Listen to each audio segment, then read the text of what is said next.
On a longtemps pensé que la musique populaire mondiale avait un centre et que ce centre était anglophone. New York, Los Angeles, Londres, c'est là que se prenaient les décisions importantes, que se signaient les contrats qui comptaient, que se déterminait ce qui méritait d'être entendu à grande échelle. L'Amérique latine, dans cette géographie du pouvoir, était un marché, pas négligeable certes, on y vendait des disques, on y organisait des tournées, mais toujours en position soumise à l'autorité américaine. Les artistes latinos qui voulaient vraiment compter devaient passer à l'anglais. Shakira, Ricky Martin, Jennifer Lopez, tous ont accepté cette règle. Le crossover n'était pas présenté comme une soumission, mais plutôt comme une stratégie intelligente, une sorte de professionnalisme. Mais la direction était toujours la même, on ne traversait que dans un sens. Ce modèle reposait entièrement sur le contrôle des canaux de diffusion. Les radios américaines décidaient de ce qui tournait, MTV choisissait ce qui méritait d'être mis en image, les labels investissaient leur budget sur ce qui pouvait passer dans ces tuyaux, et ces tuyaux étaient étroits et contrôlés. Ils ne laissaient passer que ce qui correspondait au code linguistique et culturel des programmateurs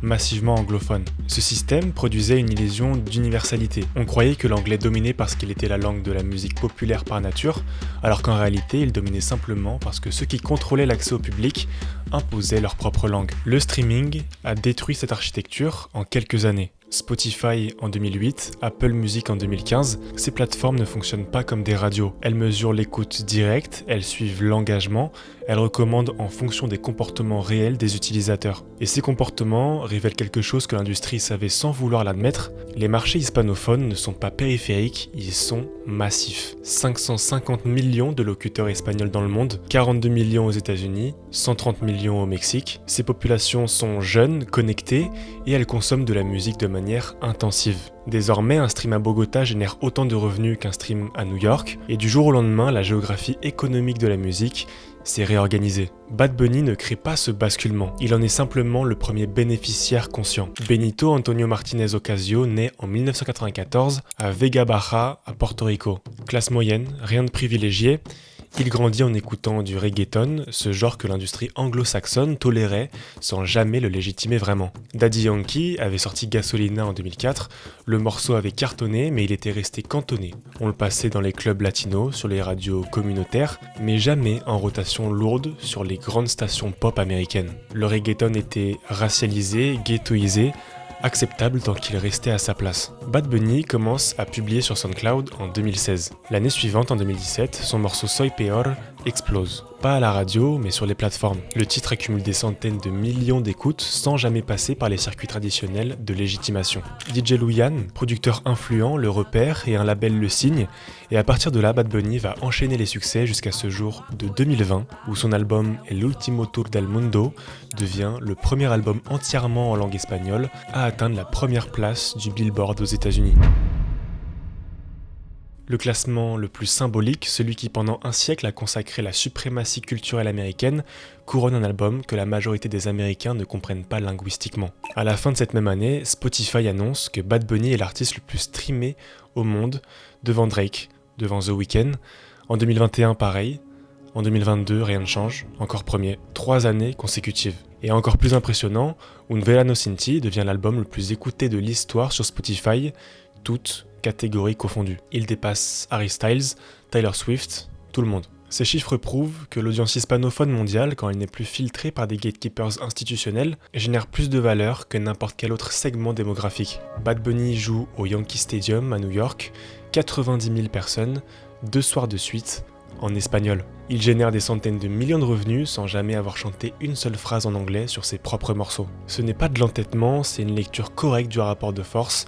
Il a compris avant les autres que le pouvoir avait changé de main. Mais ce basculement ne tient pas uniquement à la démographie ou à la technologie. Il tient aussi à une stratégie très précise. Bad Bunny ne refuse pas l'anglais par accident ou par limitation. Il le refuse méthodiquement, consciemment, parce qu'il a compris que ce refus le rend irremplaçable. Regardez ses collaborations, il apparaît sur I Like It de Cardi B en 2018, il rappe en espagnol, Cardi B rappe en anglais. Bad Bunny ne switch jamais. En 2019, il fait Mia avec Drake, Drake rappe quelques lignes en espagnol approximatif, Bad Bunny, lui, ne fait aucun effort réciproque. Ce n'est pas de l'impolitesse, c'est un calcul. En refusant de jouer sur le terrain linguistique des artistes anglophones, il évite toute compétition directe avec eux. Il crée un monopole sur l'audience hispanophone globale. Et ce monopole est d'autant plus solide qu'aucun artiste anglophone ne peut venir le déloger, parce qu'il ne parle pas la même langue, parce qu'ils ne comprennent pas les références culturelles, parce qu'ils ne peuvent pas reproduire l'authenticité construite que Bad Bunny incarne. Regardez comment il a construit cette authenticité. Les t-shirts avec des slogans politiques en espagnol, les références hyper locales à Porto Rico que seuls les portoricains comprennent vraiment,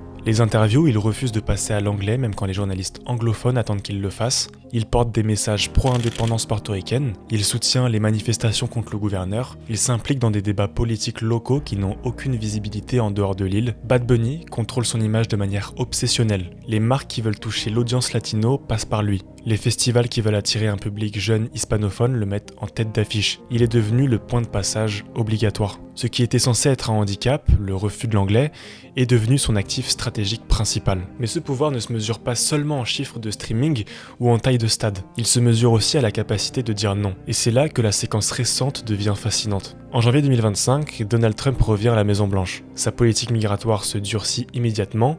L'ICE, l'agence fédérale de contrôle de l'immigration, intensifie les raids dans les communautés latino-américaines. Les arrestations se multiplient, les expulsions accélèrent, le climat pour les populations latino aux États-Unis, qu'elles soient en situation régulière ou non, devient hostile. Bad Bunny avait prévu une tournée américaine, des dates dans toutes les grandes villes, des millions de dollars de revenus attendus. Il annule tout, officiellement pour des raisons de sécurité pour ses fans. Mais regardez ce geste de près. Ce n'est pas simplement une décision morale, c'est un refus économique massif. Il refuse à des dizaines de millions de dollars parce qu'il considère que le contexte politique américain rend sa présence inacceptable. Il pourrait faire ses concerts, remplir les stades, prendre l'argent, mais au lieu de ça, il choisit de ne pas extraire de valeur d'un pays qui traite ses fans comme des cibles. Ce geste est sans précédent. Dans l'histoire récente de l'industrie musicale, des artistes ont annulé des tournées pour des raisons politiques locales, des boycotts ciblés, mais jamais un artiste au sommet de la hiérarchie mondiale n'avait refusé le marché américain dans son entièreté pour des raisons de principe. Parce que jusqu'à présent, refuser le marché américain signifiait se couper du centre. Sauf que là, Bad Bunny peut se le permettre parce que le centre n'est plus là. Il peut annuler une tournée aux États-Unis et continuer à dominer les classements mondiaux. Parce que l'Amérique latine, l'Espagne, la diaspora hispanophone mondiale suffisent à maintenir sa domination. Mais l'histoire ne s'arrête pas là.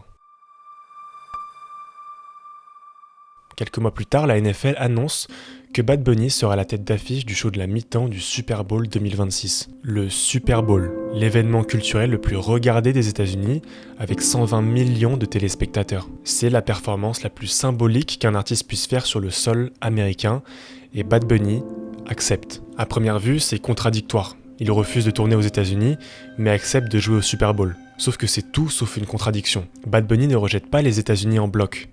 Il refuse de venir prendre l'argent des communautés latino-américaines dans un contexte où ces communautés sont activement persécutées. Mais le Super Bowl, ce n'est pas la même transaction. Le Super Bowl, c'est une scène, une plateforme, et c'est la NFL qui paye. C'est la NFL qui a besoin de lui pour toucher l'audience latino, pour prouver que le football américain n'est pas qu'un sport de blancs conservateurs. Bad Bunny accepte, mais à ses conditions, il va performer en espagnol, il va amener ses codes culturels, et il va imposer son message politique à 120 millions d'Américains qui ne pourront pas l'éviter. C'est un coup de force symbolique. Le Super Bowl a toujours été une célébration de l'identité américaine mainstream. Les artistes qui y performent sont triés, aseptisés, dépolitisés. Beyoncé a fait un show politique en 2016 avec Formation, et cela a créé une controverse nationale. Bad Bunny va arriver sur cette scène avec une identité linguistique et culturelle qui défie frontalement la politique migratoire du gouvernement en place. Et il ne le fait pas en suppliant, il le fait parce que la NFL a besoin de lui, plus qu'il n'a besoin d'eux. Pensez à ce que cela révèle sur le déplacement du pouvoir. Il y a 15 ans, un artiste latino qui voulait performer au Super Bowl